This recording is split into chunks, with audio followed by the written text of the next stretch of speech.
Everybody, I want to welcome you to another episode of the Advisory Board podcast, where we bring in experts in franchising and give you advice that you really need, whether you like it or not. So I've got John Boston with me today, and he's a good friend of mine.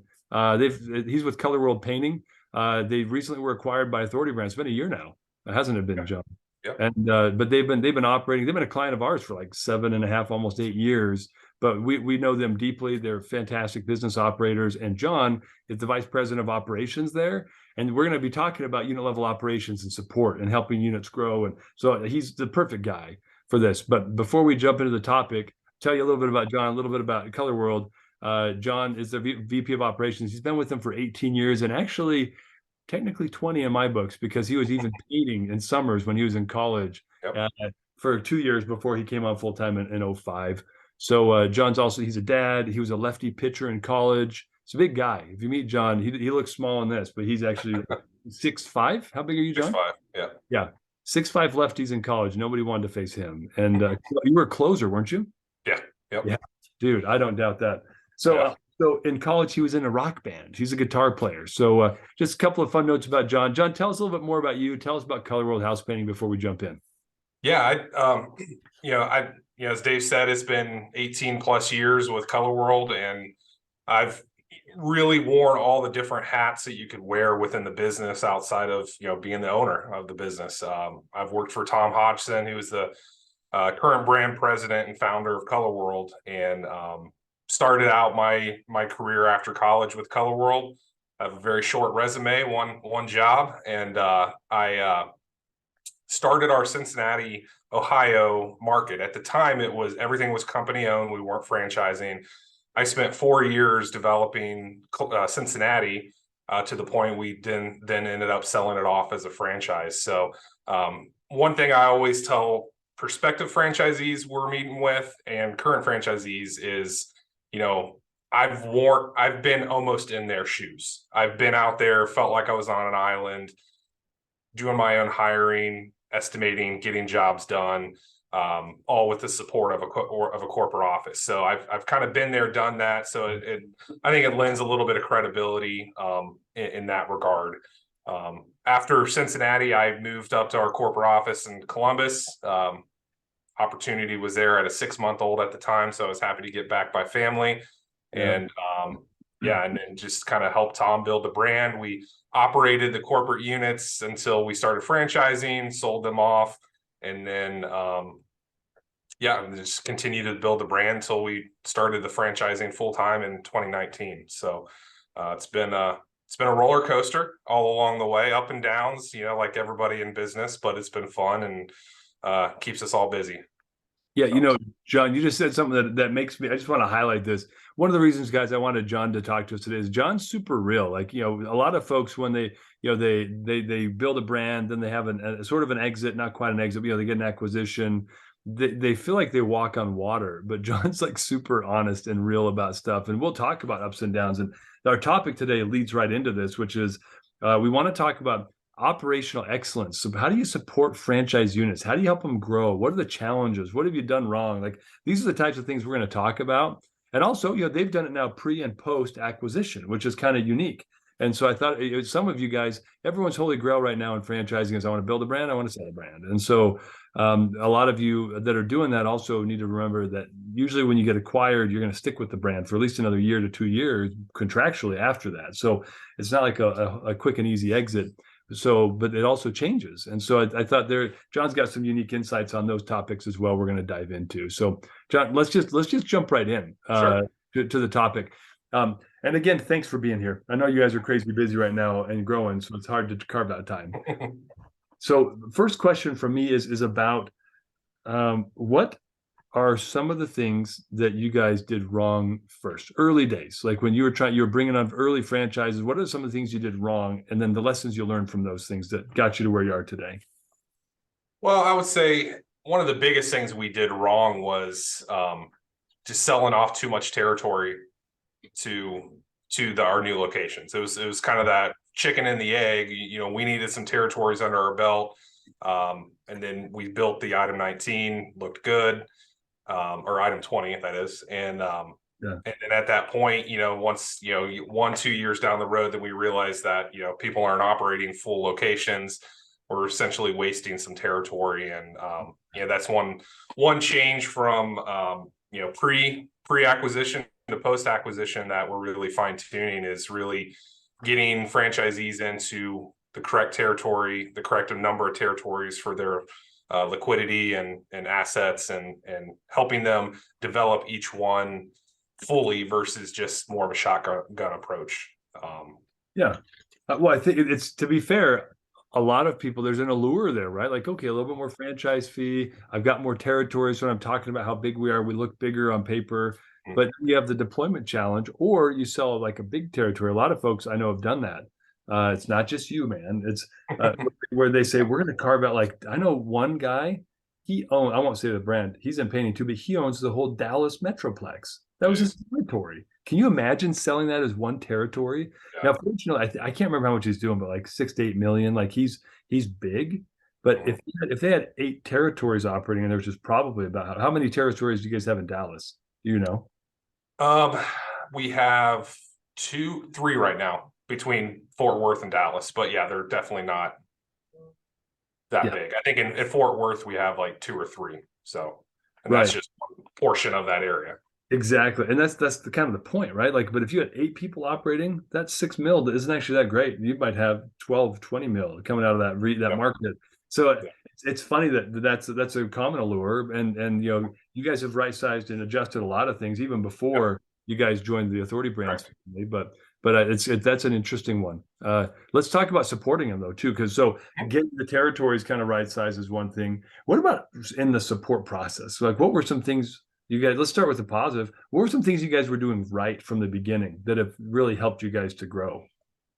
I think that for us, given our experience in the industry, myself with my time with the company and having painted houses, and knowing what that's like, and being in a sales role and an operations role, and then obviously Tom, the founder, who built the company from the ground up, out painting houses when he was in college.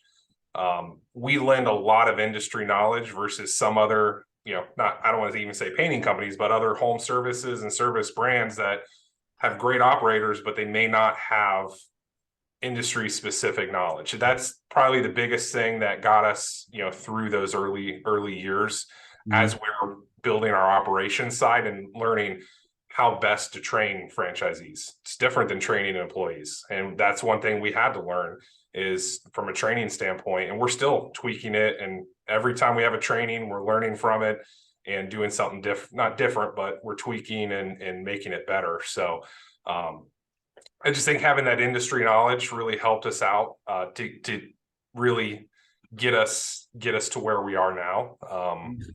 And it helped with those early franchisees too, because we were smaller, we were able to spend more hands-on time, to have the founder be able to go out and do a field visit and spend a couple days with you, really helped. And then obviously post-acquisition, having a lot of more horsepower behind us, with the different departments Authority Brands has really helped us to help consolidate some of the processes that we're doing, and just getting advice from the other brands that we're sister brands with. So yeah. Awesome. Well, so I'm curious, you talked about tweaking training. I'm guessing it's a lot different today than it was when it first started. What were some of the what are some of the biggest changes you've made to the way you train people? So I would say the biggest changes, we used to have just a 1 week training. Like, we spent a couple days in the classroom and then 2-3 days out in the field doing estimates, checking out projects that are happening now. And this was a change that happened well before acquisition, but we realized after about a year or so that it just wasn't enough time. So we bumped it up to a 2-week training. We do 2 full weeks. 1 week is solely sales. The second week is production and finances and managing a business. Because obviously, the sales and the lead flows, without that, you don't have a business. So we put a lot of emphasis on that. We do a lot of training. We have a 6-week pre-training period where we get we have all our different courses that we have built out.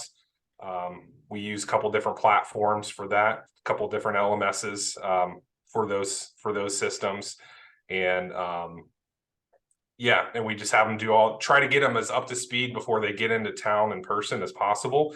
I do webinars with new franchisees on, client tether and, how do you use the system? We give them a crash course so that way they're not just dumbfounded when they come into town, like, holy cow, this is a lot of information. We try to spoon feed them and then open the water hose.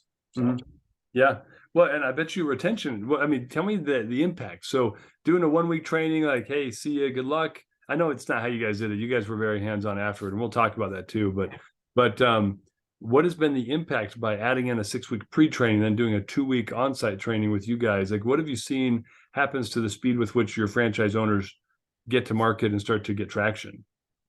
Yeah, it definitely I mean, it depends on the time of year with our industry, of course, but somebody that's starting in spring or summer, they're able to ramp a lot quicker. Obviously lead flow always comes into play with that, but assuming the time of the year we have the lead flow in, being a seasonal business, they're able to get out there and estimate and learn their lessons and trial by fire and all those sayings. Those first few weeks after they leave training, that's where they kind of feel like they're on their own. And then we'll send out one of our operations team members to do a check-in, spend a day and a half with them, field visit, just say, hey, what are you doing right? What are you doing wrong? How can we help and make you feel confident? So that's what we kind of strive for in that regard. And question for you, because I think I know the answer pedagogically, but the field visits happen a few weeks after they're done with their live 2 week training, right? Yep. And why the 2 weeks? Why do you guys put a gap in there? How did you guys come to that conclusion? For being the gap between the training and the field visit, right? Yeah, just so they can be out there and experience it. Mm-hmm. We're still having meetings, like we have weekly meetings and all the different virtual support we offer, but we want them out there living it, breathing it, making mistakes, because that's how they're going to learn. So others, a lot of time depends on the personality. Some people get it right away, some people need some extra help. So if somebody is struggling with sales, we'll send out our sales trainer that worked with them while they were in person. If somebody's struggling with the system, that's when I'll step in, because I know our CRM and our different platforms that we have, like the back of my hand. So we'll get that subject matter expert in there to help them get comfortable and confident with what they need to be using to be successful. So, but yeah, we like to have them just be out there, be active and learn it, because there's a lot to be said for, kind of doing it on your own and seeing how the real world is versus a set up training world. Yeah, I talk to my kids all the time about, hey, you're gonna have to cook some food when you leave the house. But I think when my son left the house for the summer to do summer sales, he learned an awful lot, a lot faster about life stuff that he can learn in the lab. Yeah. That was cool. Well, thanks, man. That's great advice. So things that I'm taking away from this are, as you're developing your training programs, right? Some of this isn't earth shattering, but it is good pedagogy. Have pre-sales leading up to live training, extend the live training to make sure you have enough time. I know some people have like 3-day live training, and I think, how the heck are they learning enough and seeing it and building the mechanics to be successful in a very, very, very short period of time?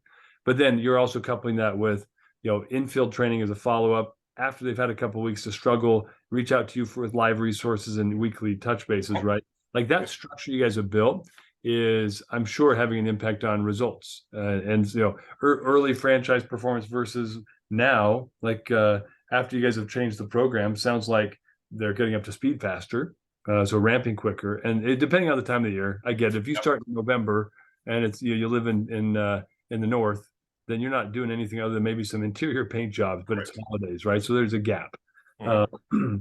So talk to me then about, so you've got multiple facets to the business, right? You've got the interior, exterior, you guys do several other services. Tell me a little bit about what you guys are doing to support them in the field now, right? So we've talked about getting them launched, the launch training. What are some of the best practices you guys have developed over the years about how do I make sure now that Bob and Marla are rocking in Tallahassee now, how do I make sure they continue to do that for the next 30 years? Yeah, I mean, a lot of that kind of comes into play with the different data and scorecards that we have put together, having regular check-ins just to review numbers. Some franchise owners are more capable with that. Some others need a little hand-holding. Like I said, everybody's personality is a little different. But just really just getting that information and letting them know that you're there. They may know how to log in and look at a report and say my closing rate is 5 points below where it needs to be. But just to have somebody on the other end to let them know it's okay, here's what you can do to increase it. Or if I'm that franchisee's coach and I'm not the sales guy, go talk with Matt. He knows how to sell against the type of competition that you're facing. So just a lot of that's kind of the cohabitation of all our different departments being able to coach to whatever the franchisee needs at that time. So we want to do like a monthly review of financials, because obviously we live off of their top line revenue, they live off of their bottom line, and we want to make sure that bottom line's healthy for them, so that way they stay happy and they can validate for future franchisees. But we want to make sure that they're aware. We give them some financial coaching if they need it, and then again, reviewing KPIs. We try to do a field visit once a year for established locations, just to get boots on the ground and break bread, and just to keep building that relationship. Yeah, I want to go back to something you said, John. You're dumping a lot of great insights and process on people. I mean, obviously you guys have been doing this for a while, so I appreciate you sharing. When we talk about the KPIs and the scorecards, I've got two questions. We'll start with the first one. Sure.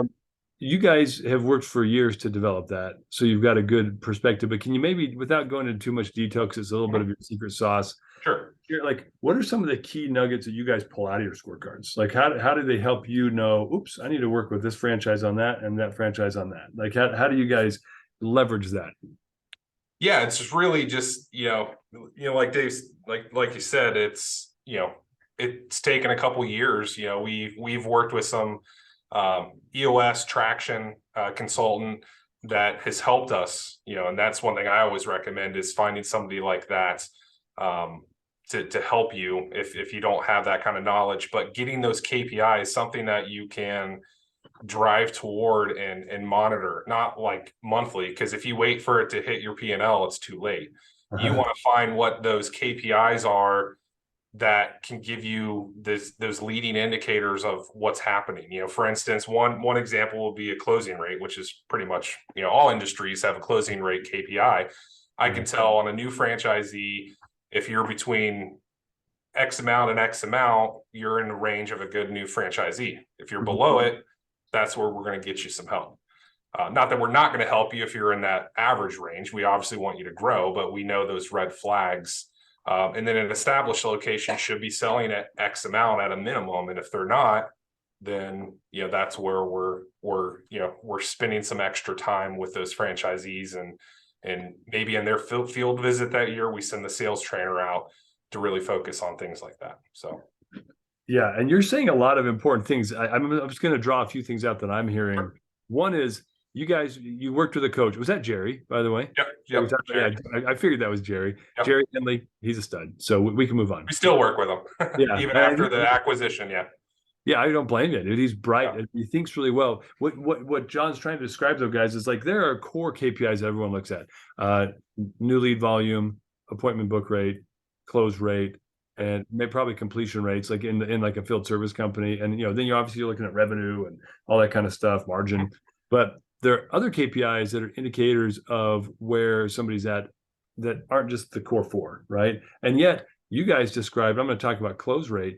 You guys described, you created normative data sets, meaning you compared the data and created benchmarks or milestones that if they're within this range at this stage of their life cycle. So you broke it down into two different categories. Like, what's the healthy range for performance?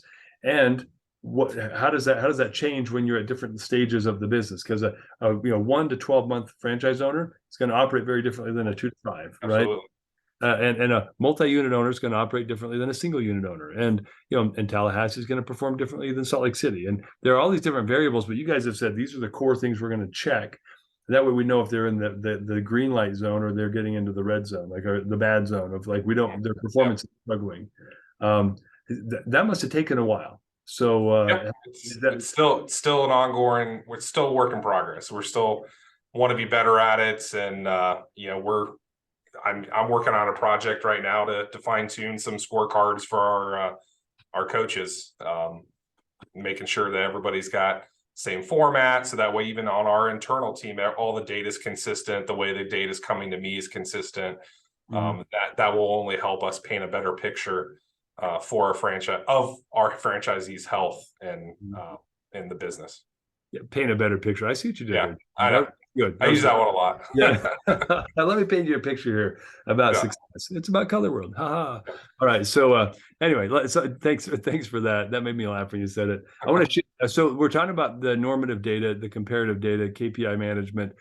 Talk to me about peer-to-peer, because you guys can use that same scorecard and say, wow, Frankie over in Boston is crushing it with his close rate, but he stinks at this.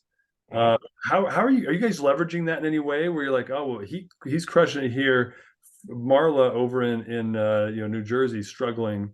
Do you guys ever pair them up and like say, hey, you're the best of this, you stink, why don't you guys talk to each other, or you do a power up call? Or how do you guys leverage the collective skill set and success rate of the franchise owners as part of your operations? Yeah, it's pretty informal right now. I mean, that is one piece that that we're going to be working on this year, is getting some dashboards that they can see kind of how they're squaring up against their peers. But for right now, it's again, it's just a little bit more informal. Like we have a location that was struggling with lead flow, and it was a time of the year thing, and they're wanting to know what they can do. I'm like, well, it's time to do some grassroots stuff, pound the pavement, network groups, find a home show, all those things that you can do without having to buy an ad, right? Yeah. And there's another location that's where the majority of their leads came from, and their ad cost was very low. So we connected them. We know the strengths and weaknesses. Obviously we're at the age where we know that, it's, not as, we don't have 100 franchise owners yet, which we're going to need that scalable tool, that dashboard to help us in those regards. But right now it's just, very informal, and we're very hands-on, open door with our franchisees. I don't intend that to change as we grow, but as we scale, we'll have different team members and staff that will help with those types of functions. But yeah, we always want to connect them when somebody's succeeding at something and another's, maybe struggling a little bit. Right. Yeah, that's a best practice I've seen all over the place, where even some franchise systems go as far as having an assigned mentor to a new franchise brand or a new franchise owner that's going to be kind of holding their hand through the process as a supplement to the corporate resources that are training them, the franchise resources. But others, I've seen them, especially if you've got data that can show comparative analysis of performance. I know a platform that does that, but they'll remain unnamed at this point. But there's value where you can just look at like who is the best in every category, but pairing up like I feel like franchisors sometimes, I don't mean any disrespect, guys, or even to you, John, but that we do a very poor job in this industry of actually leveraging the true power of franchising, which is the collective genius. Like inside the franchise, there's a guy that probably was a marketing VP for 20 years and knows how to beat the crap out of the market and generate leads like nobody else. And if you look, he probably has more leads than everybody else.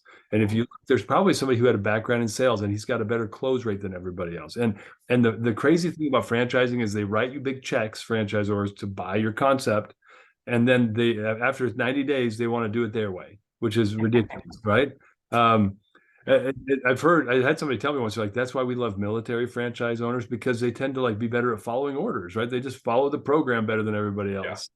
But the reality is it's okay to have that diversity and that variability as long as they operate within the agreement, right? Correct. And you're going to find natural people that are better at things. So they don't want to hear from you. corporate office, right? They don't want John Boston to tell them how to do it. They'd rather hear Matt tell them how to do it, who's operating a franchise in this location. The peer-to-peer value and the peer-to-peer collective genius, that's where I think a lot of folks are struggling. And you mentioned it's informal, but I've been in conferences where you guys are leveraging this with you guys. You pull somebody up and say, tell them about this. And so I see it. And I feel like that's something a lot of people are missing out on. Rather than this adversarial relationship that can form sometimes where you're butting heads, make it synergistic and also give them some kudos and love. Let it like shout from the rooftops, hey, Bob's the best at closing. We're going to have him train all you guys how he does it.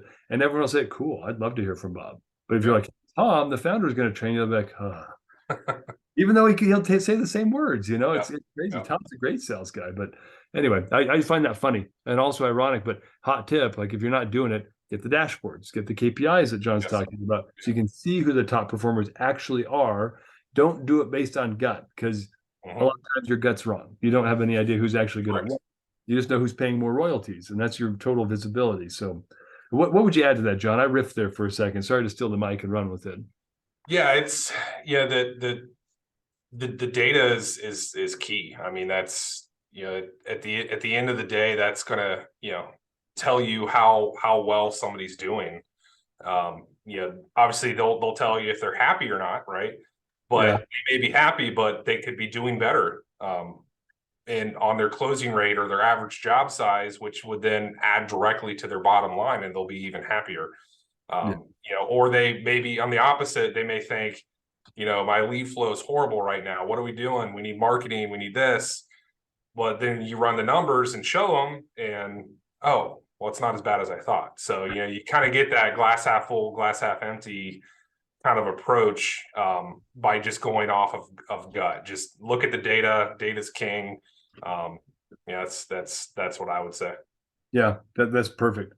Well, there are a couple of other things. So you guys have a team of people that support people. You have functional folks on your team. So let's talk about your team for a second, just because a lot of these young brands that are trying to figure it out probably need to hear from a guy like you. Well, we structured our support team this way because. Do you mind sharing a little bit about that? Sure. Yeah, absolutely. Yeah. So we're still a pretty slim team. We have Tom is the brand president, founder.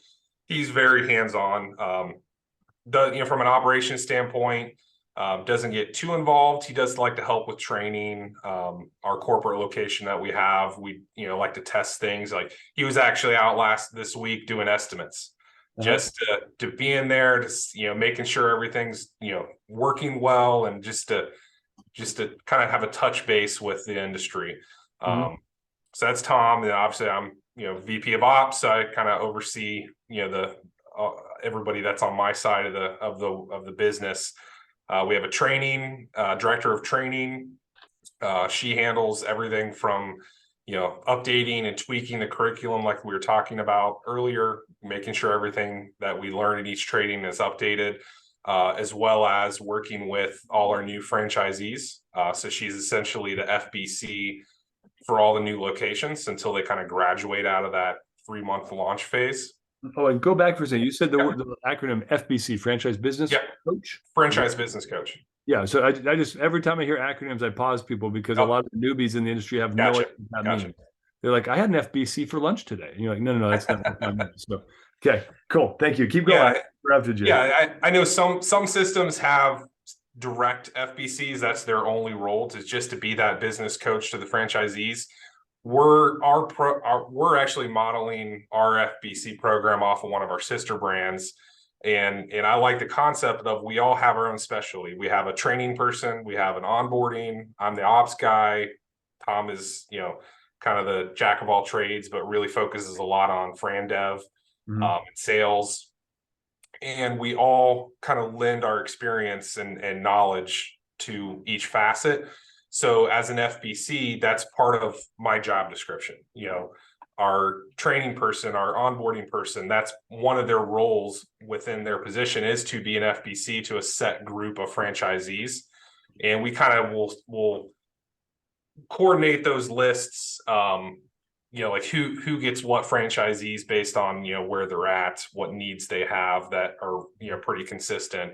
But yeah, it's something that that coach is responsible for, putting together scorecards, reviewing it, having those monthly check-ins. Actually, we do a monthly check-in and then like a quick check-in every other week.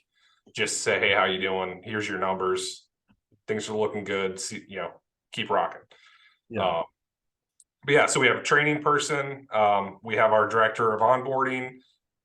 She handles everything. As soon as brand dev says, hey, here's a paid and sold franchisee, she takes everything and gets them to training, basically everything from that point. And then of course, she helps with other, helping us manage our call center and other different facets. So really a utility player. We're speaking in baseball terms. So Yeah, of course. Yeah. Yeah, and we have our GM of our corporate location is also our sales trainer. That's his strength is sales. So he kind of has two roles. He wears a couple different hats.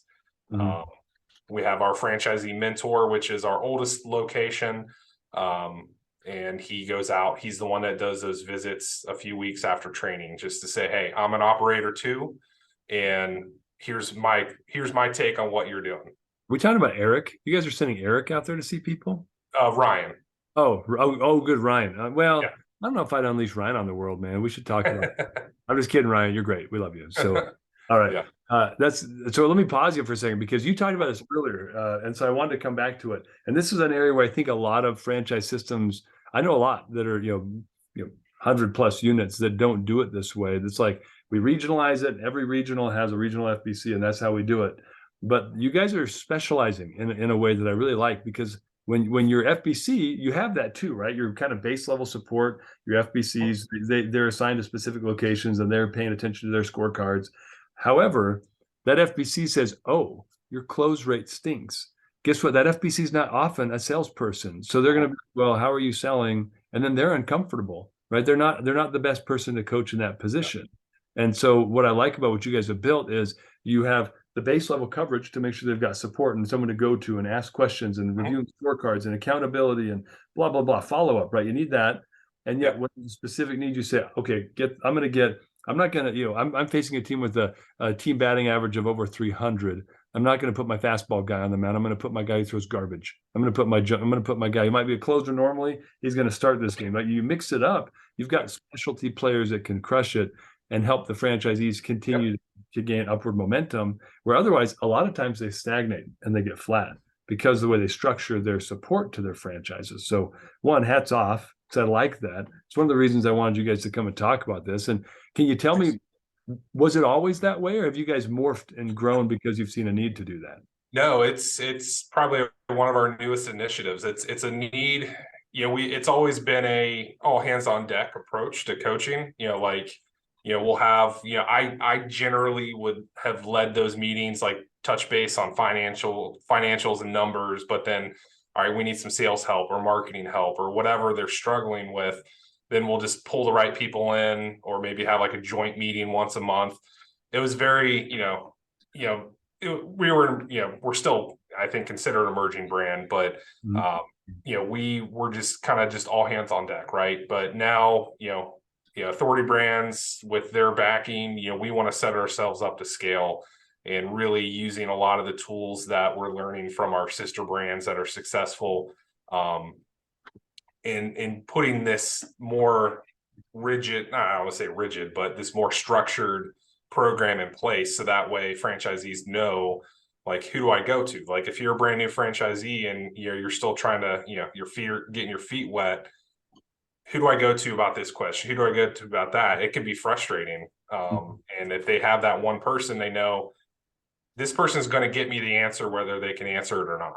And I think that's very important to have that connection. Yeah. Yeah. I agree with you 100%. And I think a lot of franchise systems kind of have that base level. Let's call that tier 1 of franchise onboarding and support.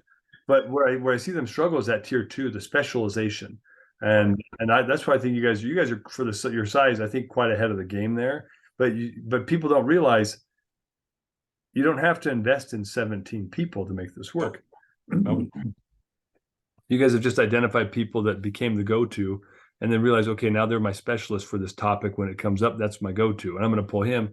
out of that role for a minute, coach this franchisee, he's back in the role, and the franchisee is getting better now, rather than stagnating, right, and plateauing. Now I'm helping them break through that ceiling and continue to Yep. grow because I have someone who's a real expert at it. And you don't have any egos that get in the way, right? The FBCs aren't saying, "Oh, that's my guy. I don't want Susan to talk." I'm like, there's no systemic support of bad Right. behavior either, Right. because you guys have kept it open. Yep.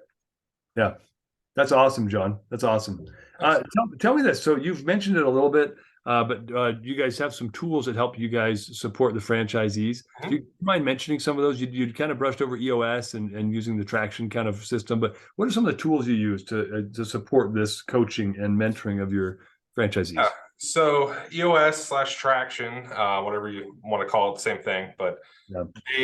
we use that on our team. Like, so we'll have different level 10 meetings, and our data and scorecards and all the different things that program uses.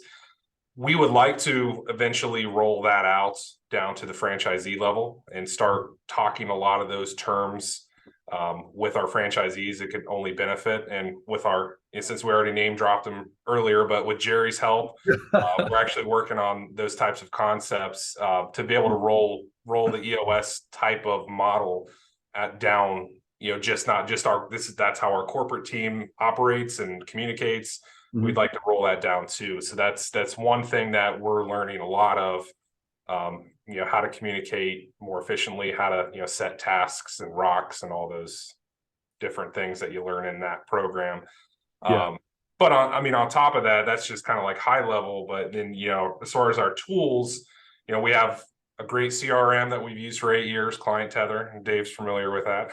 No, a little bit. I've heard of them before. I heard they're all right. It's, from a support standpoint, it's, I'm the go-to guy for that. I work with one of the lead developers weekly just to, hey, this needs fixed, or this is getting updated, or, whatever the need is. We're always, going to them to, get it to where our franchisees need it to be successful. At the end of the day, that's the goal. And then we have a couple other platforms. We use Dispatch. It's a scheduling software that integrates with Client Tether, so franchisees can just push data over. We now have a way to schedule and give GPS tracking and all those fun little tools that you see on your phone.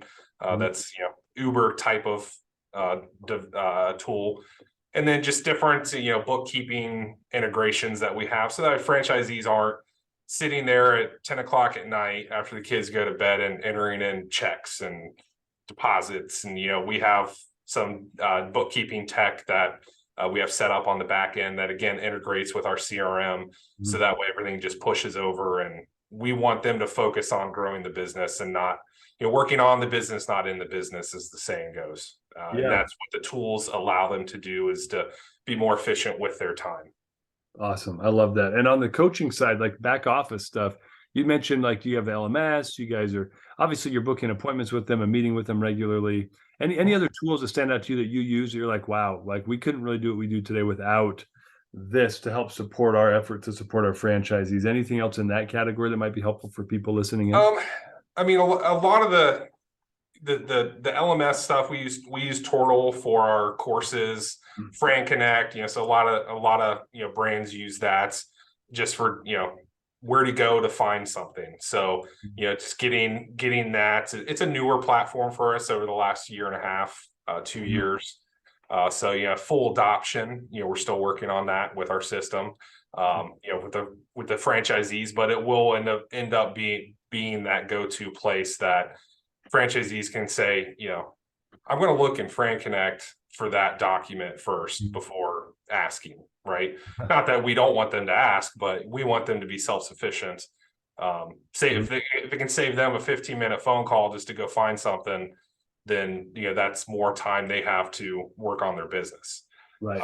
So we just want to put those different things at their fingertips and available, so that way they can learn too. Especially as you hire employees, as your business grows, having those things available, having an LMS. We actually now have and since we do holiday lighting, one of our big unique selling features, we have a training platform that has all these great videos on how to do holiday lights. So Yeah. those are the types of things that'll drive that franchisee success and happiness. Yeah, and it also creates scale, right? So now rather than you having to answer every question that comes up or the Correct. FTC, the franchise owners, they don't want to call you guys. I mean, they love you, I love you, but they'd rather find the answer on their phone, their bunny slippers at 10 p.m. at night, than get up in the morning early and then call you to try to get an answer before they go out to their first estimate. Like that's just how I'm that way, and I assume most of them are that way too. So I think what you've done is you've created a system that can scale. And even though you didn't wait till you had 100 units before you started investing in some of the tech that you knew you needed to create scale. I think that's just a kind of hats off to you guys to have the vision to realize we need to make this work better. And then you don't have to have as much support staff to help your franchisees really thrive. That's what I love about it. Yep, exactly. Yeah, John, you've been awesome. Guys, John Boston. Appreciate it. Color World Painting. And a lot more, but he's on LinkedIn if you guys ever want to connect. But just we appreciate you spending the time, John, and sharing some of these great insights with us. You've been great. I appreciate it. Thanks for the time. Yeah, thanks, John.